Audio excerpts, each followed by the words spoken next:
Hi kids! Welcome to Teacher Beth Class TV.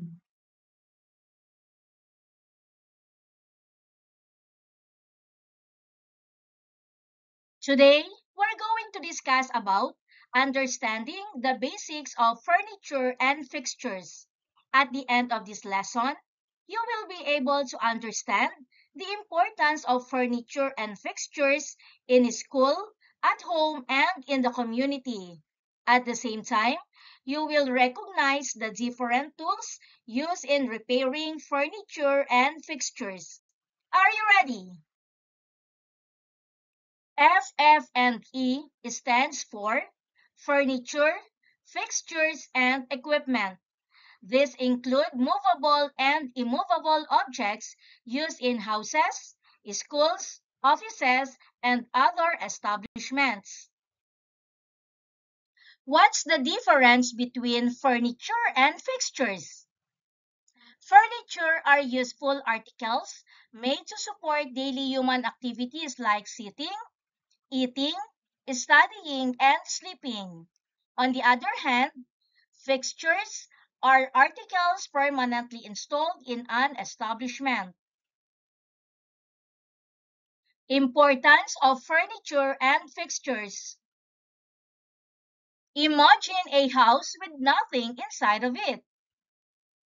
Correct. It looks like a large empty box. Adding pieces of furniture such as shelves and cabinets fill the space and make the house functional. Also, installing fixtures like sinks, lavatories, and toilet bowls improve and enhance the kitchen and bathroom areas. The following are the different areas in the house and the pieces of furniture and fixtures that can usually be seen in them. Living room. The living room is for relaxation and for welcoming visitors. Some common furniture and fixtures are sofa set, cabinets, lamps, wall shelves, window blinds, center table, side table, TV, and home theater. These are some suggestions in arranging the living room. Choose leather sofa if there are children for easier cleaning. Match the color of the furniture with the walls. Make the room comfortable and attractive for guests. And organize books, picture frames, and albums on shelves for decoration. Dining room. The dining room is the part of the house where the family members eat together. These are some common furniture and fixtures in the dining room. Dining tables and chairs, bar tables and tools, console tables, china cabinet or dining cabinet, chandelier, mirrors, and wall shelves. These are some suggestions in arranging the dining room. Add houseplants for a refreshing atmosphere. Match the chairs and tables with the color of the walls. Chairs should be comfortable. The chandelier should give accent to the area. Place the china cabinet in a suitable corner. And mirrors can make the dining area look bigger. Bedroom. The bedroom is one of the most important part in the house. It is a peaceful and comfortable place for rest and sleep. Some common furniture and fixtures in the bedrooms are bed, nightstand, lampshade, dresser, wall clock, cabinet, study table, and closet. Here are some suggestions in arranging the bedroom. Choose a bed size that fits the person. Furniture design should match personal taste and room style. Lampshade is usually placed beside the bed. A study table can be placed near the window for natural light. School furniture and equipment. A classroom should be conducive for learning. These are some common furniture found in a school classroom. Teacher's table and chair, students' desks and chairs, blackboard or whiteboard, bulletin board, cabinets, window curtains. And these are the common equipment: LCD projector, electric fan, air conditioning unit, and television. Tools in repairing furniture and fixtures. There are certain tools needed in repairing different furniture and fixtures. Before using them, a person needs to be familiar with the purpose and function of each tool. The following are some of the common tools used in repairing furniture. Claw hammer. It is used for hammering nails or pulling them out. It is a lever with fulcrum. Handsaw or rip saw, used to cut pieces of wood. Wood ropes used to smooth the wood quickly. Pry bar or crowbar used to lift heavy objects or remove nails. A screwdriver used for tightening or removing screws. It comes in three types: slotted, Phillips, and hex screwdrivers. Pencil, used as a marking tool when measuring or cutting. And the measuring tools used for accurate measurements such as tri-square, four-fold rule, steel tape, straight edge, bevel square, and meter square. And these are some tools for fixture repairs. Plunger used to unlock sinks, toilets, or drains. Thread seal tape or plumber's tape prevents leaks at pipe joints.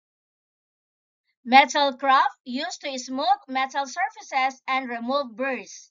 And pop wrench used to tighten or loosen threaded pipes and fittings. Once again, these are the tools in repairing furniture and fixtures.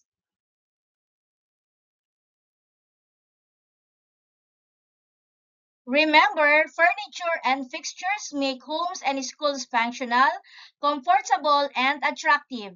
Knowing how to choose, arrange, and repair them is part of maintaining a pleasant and organized environment. Learning the proper use of tools ensures safety and efficiency in repair tasks.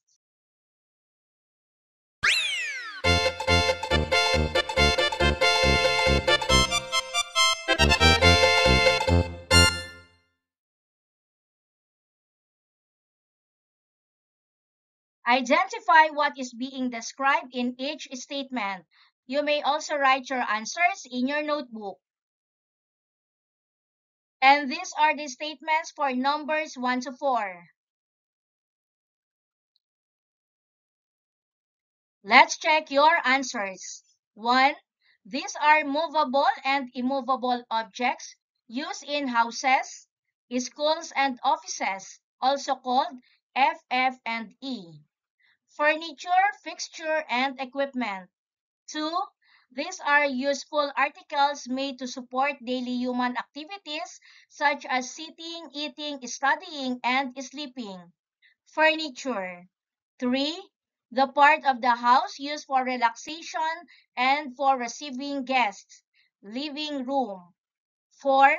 A common bedroom furniture used for studying, usually placed near the window. Study table. And for numbers 5 to 8, let's now check your answers. 5. These are permanently installed articles in an establishment like sinks, toilets, and wall lights. Fixtures. 6. The room in the house where family members eat together. Dining room. 7. The part of the house where a person can rest and sleep after a long day. Bedroom. 8. A place that is conducive for learning. School. For 9 to 13. Let's check your answers. 9. It is also known as crowbar. Pry bars. 10. It is used to cut pieces of wood. Handsaw or ripsaw. 11. It is used to tighten or loosen a threaded pipe and fitting. Pipe wrench. 12. It is also known as plumber's tape. Thread seal tape. 13. It is considered as a common marking tool, pencil. And for the last numbers, 14 to 18. Let's check your answers. 14. It is used to smooth the wood quickly. Wood roughs. 15. It is used to dislodge clogs from sinks, tubs, toilets, or floor drains. Plunger. 16. It is used to smooth the surface of metal pipes after cutting. Metal file. 17. It is a lever with fulcrum. Claw hammer. And 18. It is used for driving, turning, or removing screws. Screwdriver.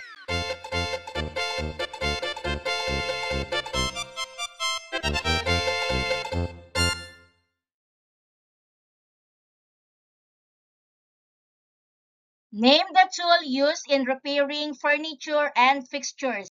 Then write whether it is used for furniture or fixture. You may also write your answers in your notebook.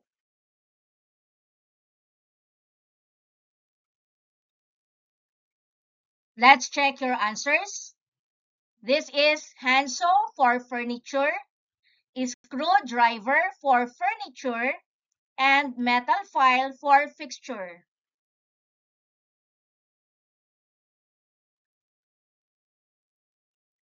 And these are the correct answers. Claw hammer for furniture, wood wraps for furniture, and thread seal tape or plumber's tape for fixture.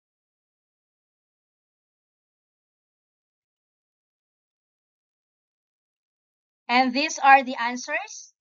Plunger for fixture, pipe wrench for fixture, and tri-square for furniture. And for the last items, let's check your answers. Pry bar or crowbar for furniture, pencil for furniture, and four-fold rule for furniture.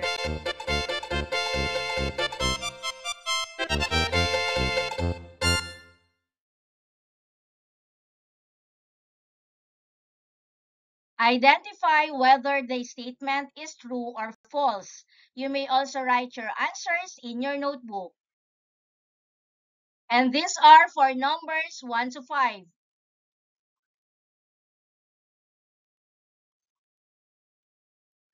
Let's check your answers. 1. A house without furniture looks comfortable and complete. False. 2. Furniture fills the empty space inside a house and make it more functional. True. 3. Installing fixtures like sinks and lavatories can improve the kitchen and bathroom areas. True. 4. Furniture and fixtures have no effect on the beauty and comfort of a home. False. 5. Cabinets and shelves help organize and store household items neatly. True. And for numbers 6 to 10. Let's check your answers. 6. A well-arranged living room with proper furniture makes the house more welcoming for guests. True. 7. Fixtures are movable objects that can be easily transferred from one place to another. False. 8. Furniture only serves a decorative purpose and does not have practical use. False. 9. Installing proper fixtures can make different areas of the house more useful and convenient. True. And number 10, choosing and arranging furniture and fixtures properly help make the home comfortable and attractive. True.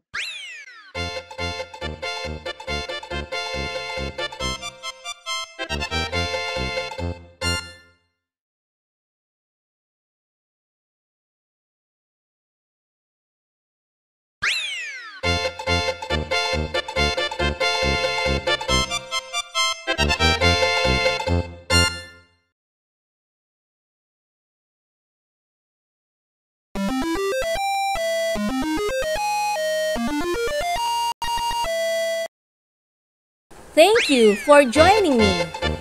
Let's learn, play, and grow together.